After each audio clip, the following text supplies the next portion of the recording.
Hello. Hi. Hello. I'm Desiree. I'm the other one. So I'm Desiree Adaway of the Adaway Group. I am a speaker, trainer, facilitator, writer, coach, and I deal with equity and inclusion. I hate the word diversity. I think diversity and moist are the two worst words in the English language. I focus with organizations and institutions on equity, inclusion, and justice.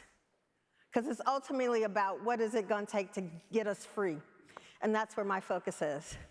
I'm her daughter.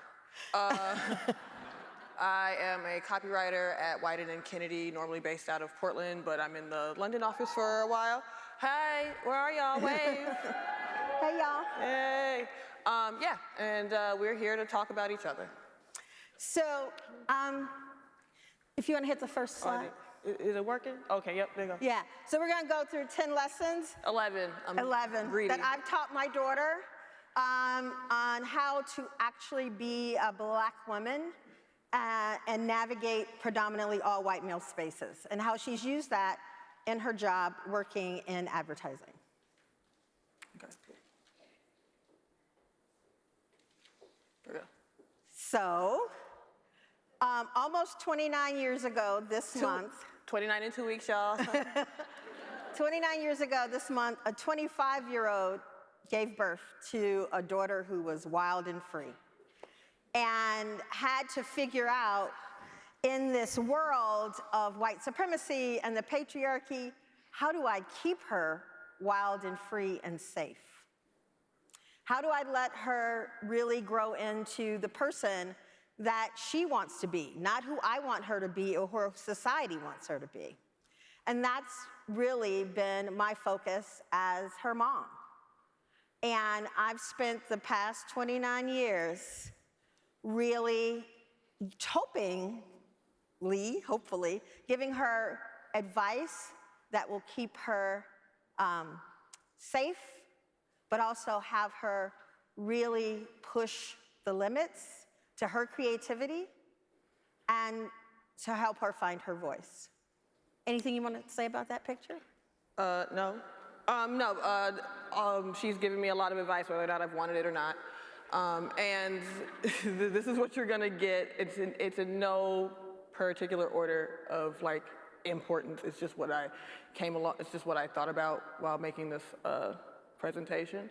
But I texted all of my friends, because my mother gives advice to my friends too, whether or not they want it or not. And I texted them all and I was like, what is the best thing that my mom has told you?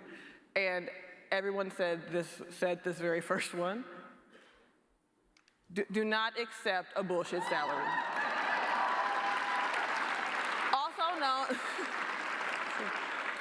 Also known as know your worth, then add tax. Right? Pay equity is serious and real, and folks if you give it to them for free, they'll take it for free. And as a black woman, I wanted her to know that her worth is really important, and for her to know what that was and to walk through the world knowing exactly what that is. And not to accept a bullshit salary. If what they're trying to pay you is not what they're trying to pay, David, then guess what? No can do. Because your talent and what you're bringing there, that lived experience, is just as important as what David's bringing. Y'all, I've heard this a million times. But coming into Wieden, I didn't have any ad experience, so I finessed my way into a job. And so I was given the very base salary that they could give me. And I was like, cool, that's fine. We both were like, that's fine. But when it came to raise time after getting awards for my very first commercial, after doing all this stuff, I was like, y'all gotta pay me now. For real. And then I just channeled her, and it all worked out. The next one is, you can only control what you can control. Do not rack your brain over mess that is mess. And I'm a Scorpio. I'm very anxious. Yeah, Scorpio gang was good. She's super anxious. And I'm an anxious little bee. On top of having, and I have a speech impediment. It'll pop out every now and then. She likes to say hello. And So I would literally always rack my brain over, I have to do this, I have to do this, I have to make sure I'm ready for this, and this, and this, and this, and then she will just tell me to shut the fuck up, because guess what? What's gonna happen is gonna happen, and there's no way around it. Because when you try to fight against, is this science? When you try to fight against something, inertia? Right. Something. Well, there are things you can, there are things you can change, and there are things you can control. And then there are also systems that were put in place before you ever got here, right? That oppression was here before you arrived. That's my mom, y'all. No one asked you to be a black woman, but you are. So there are things you can control, and there are things that you can't. And I want you to put your energy where you know you can do your best work, right? And I'm a Capricorn, so I don't worry about nothing. It's true. I don't worry about it till it's time to worry about it. And guess what? It ain't time yet. So I don't put my energy in things that are not going to get me where I'm trying to go. I'm telling you right now. And so, you know, having a Scorpio for a kid, it can be difficult. Well, I'm a Cap Moon, relax. You're a Cap Moon, that's right. All right. The next one. So you fucked up, what's next? It is not about the mistake, but it's how you bounce back from that mistake. That is the key thing into being like a real adult, from what I heard. There have been situations where I've been like, yeah, I biffed it really, really bad. I said the wrong thing because I don't think before I speak, I just talk. It's easier that way. And then I'm like, oops, I think I might have hurt their feelings, but I don't apologize. I don't like that. And then she says, well, you fucked it up, so what you gonna do about it? And I'm like, I'm gonna ignore it until it comes. And then I do that, and then I do that for about 20 minutes, and then I fix it. Right? So we all gonna make mistakes. And especially when we're talking about things around race, class, gender, it is not if you're gonna mess up, if you're gonna fuck up, it's when you're gonna do it. So the question is for you as an individual and for your organization is how will you fix it? And one of the ways that you have to fix it, or it's easier to fix, is when you already have right relationships with communities, right? So if you messed up with somebody that you've had right relationship with, it's easier for y'all to fix that. If you mess up with somebody that don't know you, guess what? That's gonna take a minute. The other piece about, so you fucked up, what's next, is how do you show up when you mess up? Right, part of this work is wrestling with it in public. And this sense that we have to be perfect all the time is some white supremacy bullshit, right? Perfection doesn't exist. And who decides what perfection is? So when we mess up, we have two choices. We can apologize for intent or we can apologize for impact. We should apologize for impact. I didn't mean to spill coffee over your computer, but that don't change that I spilled coffee, right? So I have to fix not my intent, I have to follow up and fix the impact of my words and my actions. So when I say bounce back, I mean, how do you bounce back for the impact, not the intent of what you were going to do? You ready? Okay. I'm ready. All right, the next one is make him miss you, AKA alone time is good. I was 18, I was at his dorm every day, hanging out. It was Columbia, I was over there in 2 East 8th, you know, being snotty. But I love alone time, I hate people. I love y'all, I hate you at the same time. I always want to be alone, and when she said that, I was like, you're right, I don't even like being over here anyway, it smells. I just thought that that's what I had to do. Yeah, well, you have something to say about that one? Well, I'm a raging extrovert, and so she is a raging Can you tell? extrovert. Can you tell? But we all need time alone, right? For reflection, for renewal. And I think for creatives, as I helped to raise one, you know, I remember one of your first bits. What bit? Is when you may not remember this. Oh, you no. called me after you started working at Wieden, oh, no. and it was something that you wrote that they didn't like. And you were like, why? You know, because everything they'd loved up until that point. It's true. It's true. I was And batting then she was 1,000. so upset that she wrote something that everybody didn't fall in love with. And I said, your creativity is your moneymaker. So whatever you need to do to keep that flourishing, I need you to do that.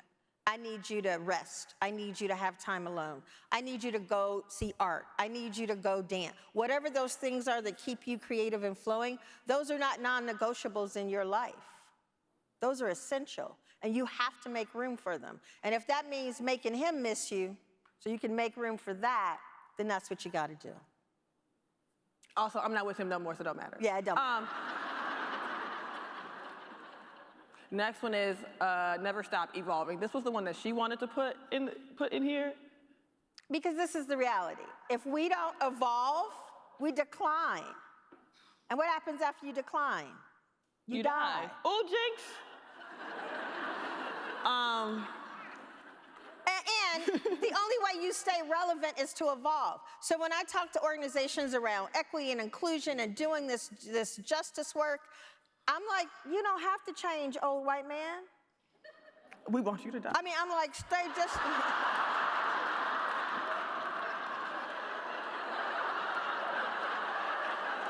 I'm sorry, why did PR has slipped out?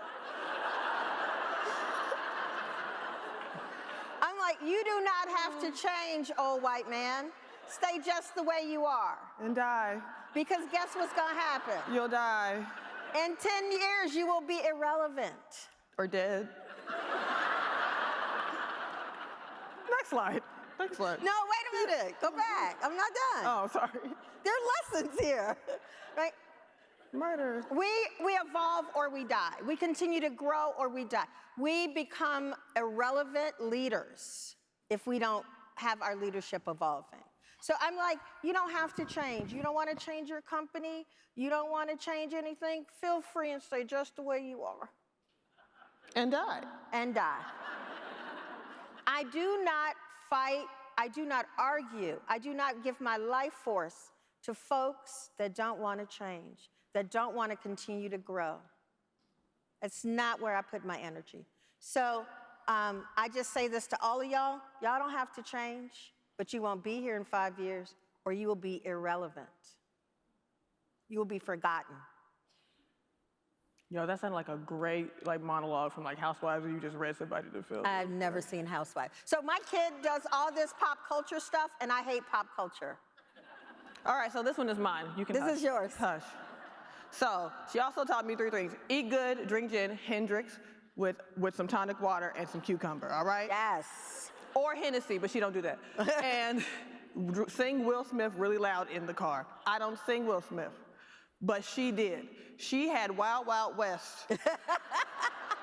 How old were you? On cassette tape, it don't matter. On cassette tape. And she would make me and my sister listen to that bullshit every day to school and every day back from school. And one day, she was singing it at the top of her lungs, blasted up. I wanted to jump, I wanted to tuck and roll out that window, and she broke the sound system. Speaker. But what that taught me was, yes, life is shitty, but you still gotta have a good time. We were having a really rough time at that point. My mother had recently just tried to get me and my sister back on our feet after divorcing my father. And so it was a really rough time. And I would always laugh at you, but it was really because I was just happy that you were having a good time. Yeah, isn't she sweet?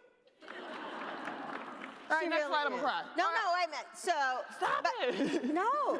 So look. We got people looking at us. So we will. You already got paid. It's cool. So in this work that you do, you should always have fun. They're in advertising. They know. No. Okay, not that much fun. Y'all have alcohol and stuff. I don't come from that world. But there should always be fun. There should always be joy. We should always be able to show up with our joyful selves in these workplaces. And we can't sometimes, right? And so what does it mean when people say, I work with a lot of companies and they're like, we want people to bring their full authentic self to work. I'm like, that's a lie. No, you don't. Because if I brought my full self to work, none of y'all would stay here. So y'all want me to bring my full professional self to work, right? That's what you want. But in doing that, I'm gonna bring also the things that are joyful for me, that make me happy.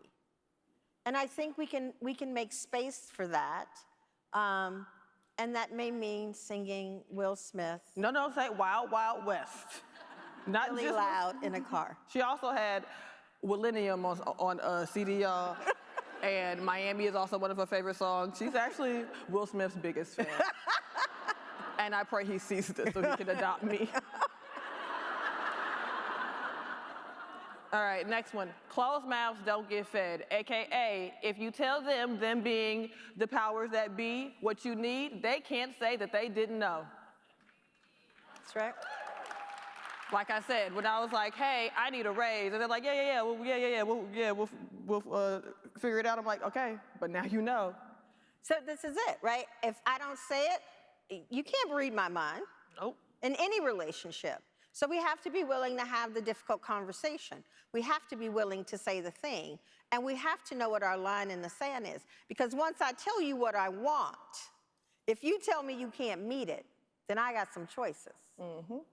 And that's, do I stay or do I go? Right? Am I willing to live with the situation as is? Or, right? What can I negotiate? And you should always negotiate. Right? No number given to you is the final number ever. Right? So closed mouths don't get fed. And I like to eat, so I'm going to tell you what I need, and we're going to work it out. All right. Strong female friendships will help you live longer. Kennedy.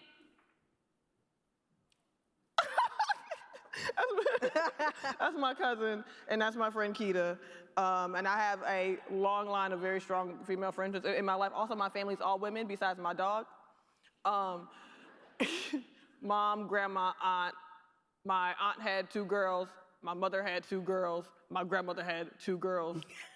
Genetics. And there's one thing that I can definitely say is, especially living in Portland, right, where there's only white people. I can honestly only white people and people who work at Nike.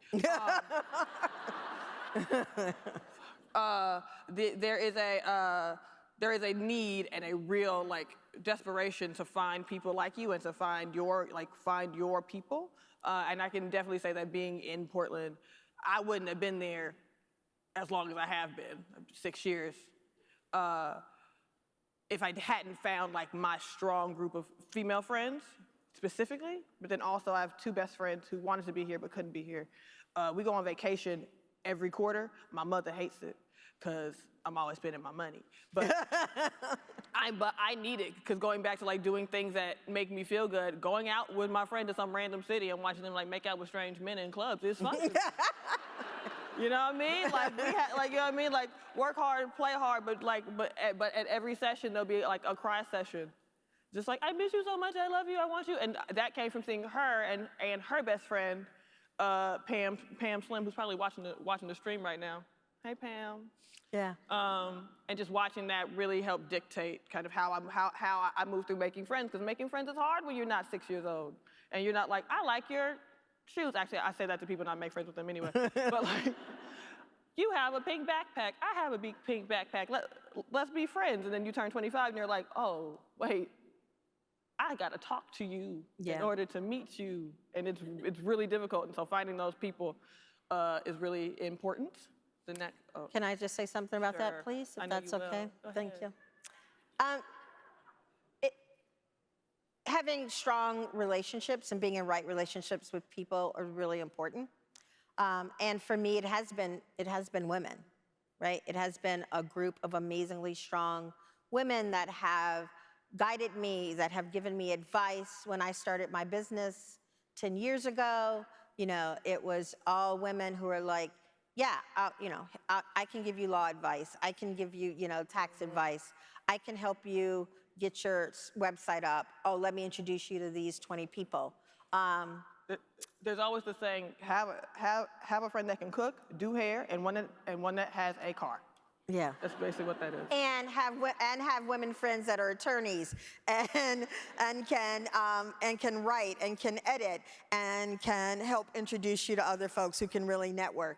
Have folks in your life, and as diverse as that group is, the better, right? Not everybody should look like you or think like you who are close to you.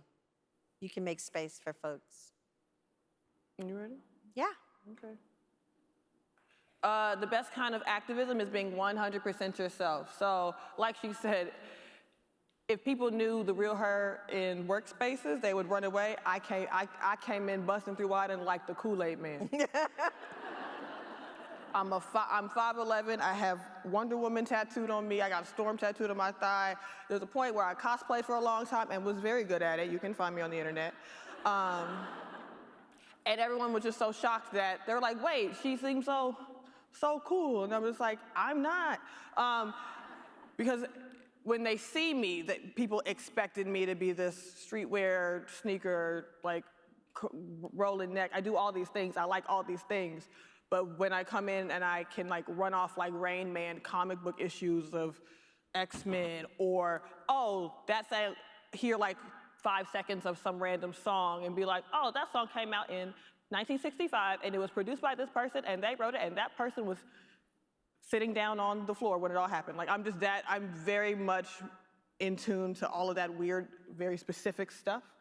And for a while, I really thought that that was a hindrance, that I was like, y'all, I am a lot. Actually, when I went to leadership camp that one year, when I got like stuck in the woods and I was scared.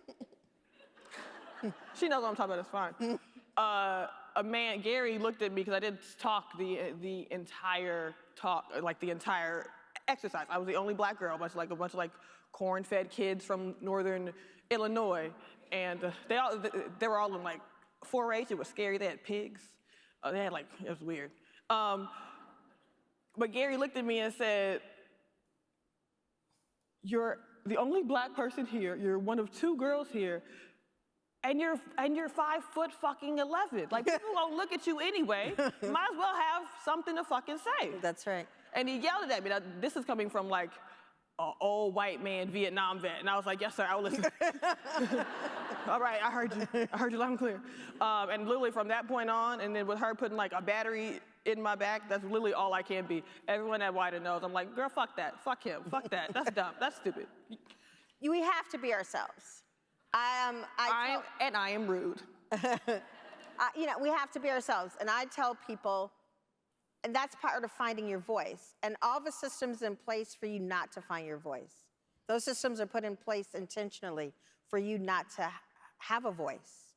And your job is to be yourself, to find it and to live it. And so I come off 100% as myself. Clients may not want that, and that's okay. But I never, ever show up as anyone but me in all of these spaces.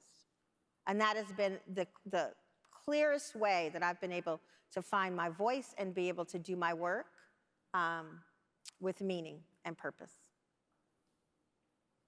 All right, don't let anyone, i.e. cis white men and women, y'all are not exempt, speak for you, especially when you aren't there. Ain't nothing for us without us. You don't make a decision, create anything about people who are not in that space with you when you're doing it, right? So I don't need you to speak for me. There's no such thing as someone who's voiceless. There are only people who will not give up the mic. Everybody has a voice. And maybe you don't know what you want to say, but the patriarchy has told you you can't speak. Or white supremacy has told you you can't speak, right? Or capitalism has told you your voice isn't worth. But you have a voice. You don't need no one to speak for you but you. And so when people are like, oh, there are people who are voiceless, that's not true. They're just people who don't have the stage and don't have the mic. And it's our job to make space for them.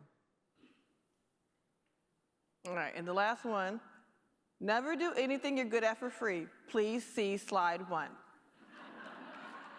The one thing I will say with this one is, we've all worked and we've all done jobs where there's something that we can do that we don't enjoy doing, but we're good at doing.